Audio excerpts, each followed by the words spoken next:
इस वीडियो में हम NCERT पैटर्न पर आधारित क्लास 10 के मैथमेटिक्स के चैप्टर 12 जिसका नाम है वृत्तों से संबंधित क्षेत्रफल, जिसकी इंग्लिश होती है एरियाज रिलेटेड टू सर्किल्स के एक्सरसाइज 12.3 के क्वेश्चन नंबर 1 को लर्न करेंगे। तो चलिए देर न करते हुए आते हैं हम एक्सरसाइज 12.3 के क्वेश्चन नंबर 1 पर।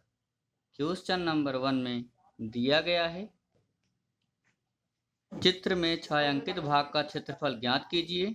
यदि PQ equal to 24 centimetre, PR equal to 7 centimetre तथा O वृत्त का केंद्र है। यहाँ पे चित्र बना हुआ है और कह रहा है चित्र में छायांकित भाग का क्षेत्रफल, अर्थात यहाँ पे छायांकित भाग बनाया गया है और यहाँ पे भी छायांकित भाग बनाया गया है। तो इसी छायांकित भाग का हमें क्षेत्रफल ज्ञात करना है। प्रश्न में ये दिया गया है कि जो PQ है, यहाँ P से Q तक की जो दूरी है वो 24 सेंटीमीटर है। यानी P से Q की दूरी कितनी है? 24 सेंटीमीटर है। PR बिंदु P से R की दूरी 7 सेंटीमीटर है तथा O वृत्त का केंद्र है। यहाँ पे जो बिंदु O है वो वृत्त का केंद्र है। यानी जी O क्या है? वृत्त का केंद्र है। PQ की वैल्यू P से Q तक की जो डिस्टेंस है 24 सेंटीमीटर है। रेखा PQ की लंबाई 24 सेंटीमीटर दिया गया है।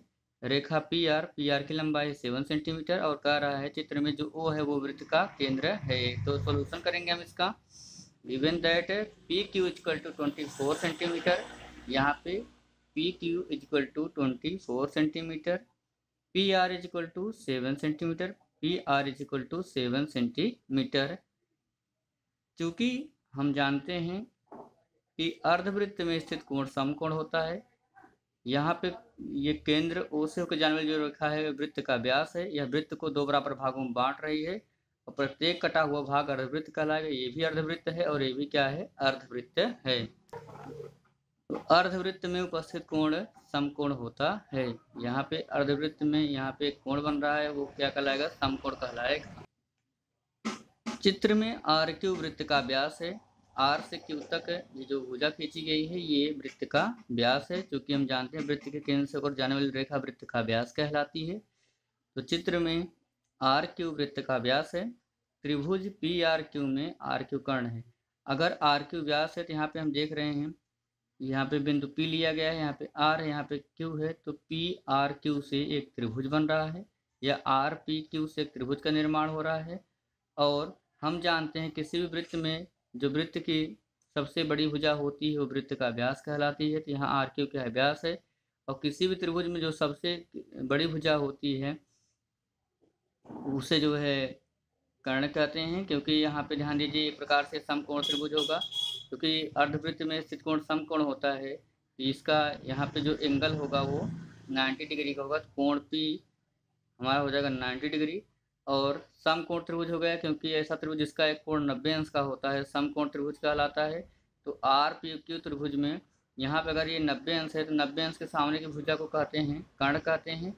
और RQ हमारा व्यास है और इस त्रिभुज RPQ में सबसे बड़ी भुजा यही RQ है। कि ये व्यास है और इसे कर्ण भी कहेंगे, क्योंकि समकोण त्रिभुज समकोण के सामने भुजा को कर्ण कहते हैं। तो ये हमारा हो गया, इसके सामने जो ये भुजा है RQ क्या है? कर्ण है।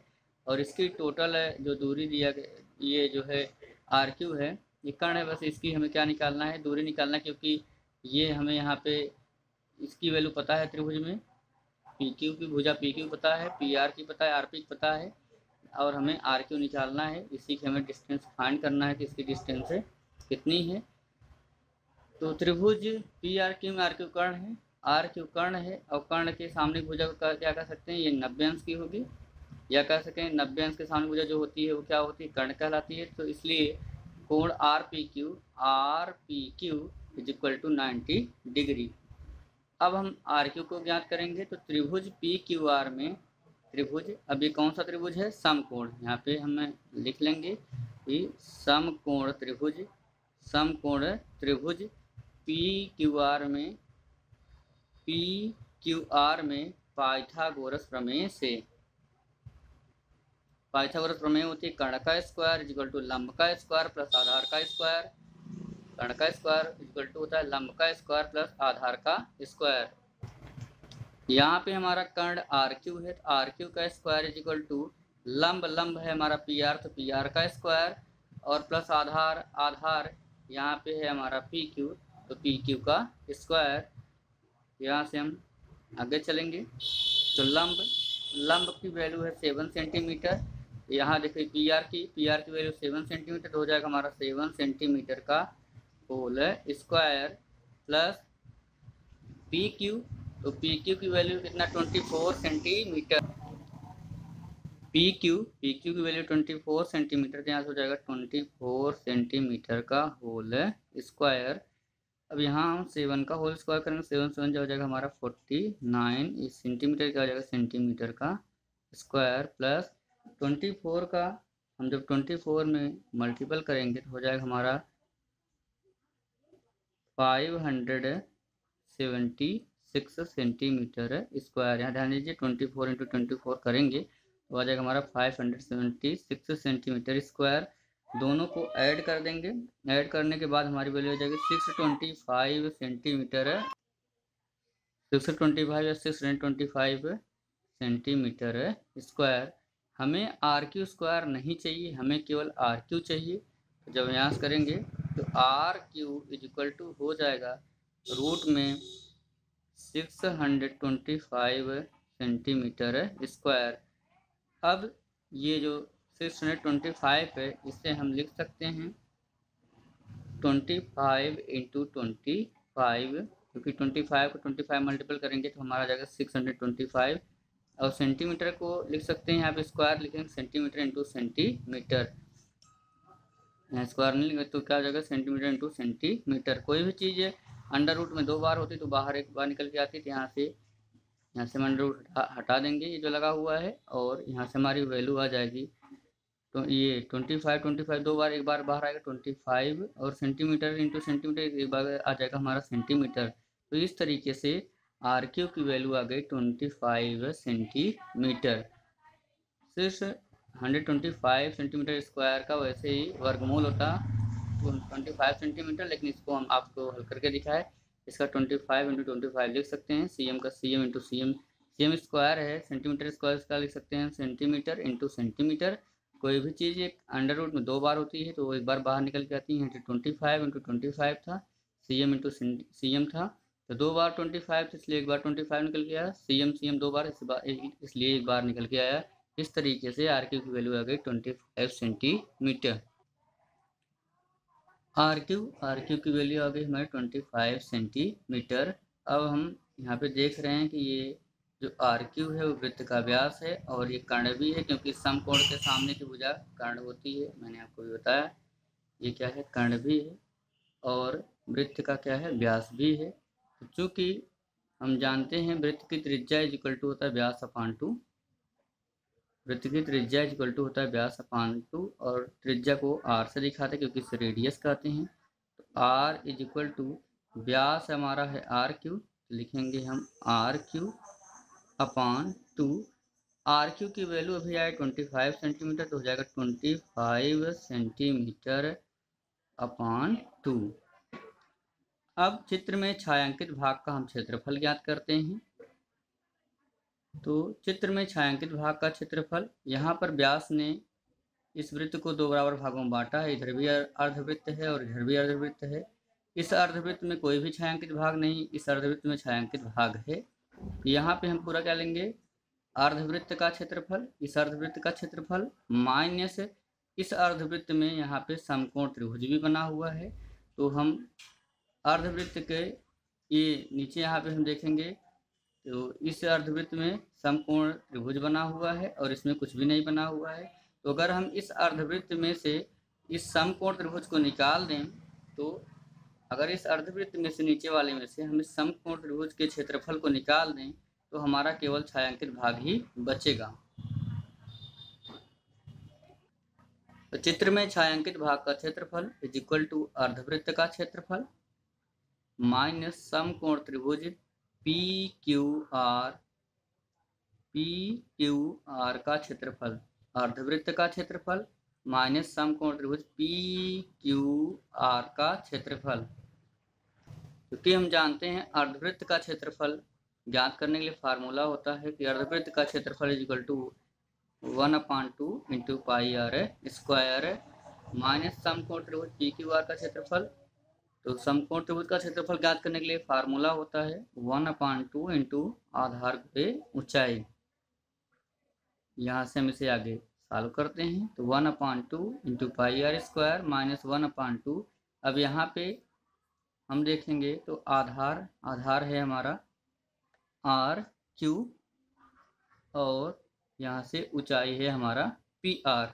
ध्यान दीजिए यहाँ से इस समकोण त्रिभुज देखेंगे जब किसमें पी क्यू आर में पी क्यू और यहाँ पे हमारा पी क्यू आर में जब हम ध्यान से देखेंगे यहाँ पे 90 अंश इसके सामने भुजा की क्या होगी कर्ण होगी और यहाँ पे हमारा लंब है और यहाँ पे क्या है हमारा आधार है। तो आधार हमारा क्या होगा आर क्यू में क्या होगा पी क्यू होगा क्योंकि ये समकोण के सामने भुजा कर्ण हो गई। ये क्या होगा हमारा यहाँ पे ये लंब है और यहाँ पे ये क्या है आधार है।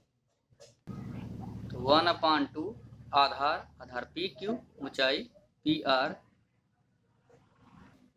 यहाँ से हम करेंगे is equal to 1/2 into pi की वैल्यू होती है 22/7 और आर अभी त्रिज्या की वैल्यू हमने निकाला था 25/2 त्रिज्या की वैल्यू आ रही 25/2 सेंटीमीटर। अब आर है यहाँ पे आर का क्या स्क्वायर इसका भी क्या कर देंगे हम whole square minus 1/2 into P Q. तो पी क्यू की वैल्यू है कितना 24 सेंटीमीटर लिखेंगे हम 24 सेंटीमीटर इंटू पी आर। तो पी आर की वैल्यू यहाँ पे हम अभी देख रहे कितनी थी 7 सेंटीमीटर। ध्यान दीजिए यहाँ पे पी क्यू की वैल्यू है 24 सेंटीमीटर और पी आर की वैल्यू है 7 सेंटीमीटर। इसलिए हमने यहाँ पे पी क्यू की जगह रखा 24 सेंटीमीटर और पी आर जगह रखा 7 सेंटीमीटर। यहाँ से हम आगे सॉल्व करेंगे तो 2 1 जा 2 2 1 जा 2 ये हो जाएगा हमारा 11/7 क्योंकि 11 1 जा 11 हो जाएगा 7 ये नीचे आ जाएगा इंटू ये 2 बार है 25/2 सेंटीमीटर स्क्वायर मतलब 2 बार इंटू 25/2 सेंटीमीटर क्योंकि स्क्वायर है माइनस यहाँ से देखेंगे तो 2 1 जा 2 2 2 जा 4 और 12 1 जा हो जाएगा हमारा 12 2 1 जा 2 हुआ 2 2 जा 4 12 1 जा 12 हो जाएगा तो 12 सेंटीमीटर और यहाँ पे बचा 7 तो इंटू कर देंगे हम 7 सेंटीमीटर। अब इसे से यहाँ हम आगे सॉल्व करेंगे तो ऊपर क्या है 11 इंटू 25 तो हमारा हो जाएगा 11 into 25 centimetre into 25 centimetre overall अपान ये हो जाएगा 7 इंटू 2 2 जा 4 माइनस 12 का 12 7 जा 84 सेंटीमीटर और सेंटीमीटर इंटू सेंटीमीटर कितना हो जाएगा सेंटीमीटर है स्क्वायर। अब यहाँ से जब हम इसका टोटल मल्टीपल करेंगे तो पूरा मल्टीपल करने के बाद हमारी वैल्यू आ जाएगी 11 का 25 में करेंगे फिर जितना वैल्यू आएगा उसका हम फिर से 25 में करेंगे। टोटल मल्टीपल करने के बाद हमारी वैल्यू आ जाएगी 6875 सेंटीमीटर स्क्वायर अपान 7 4 जा 28 माइनस यहाँ से हमारा 84 सेंटीमीटर स्क्वायर।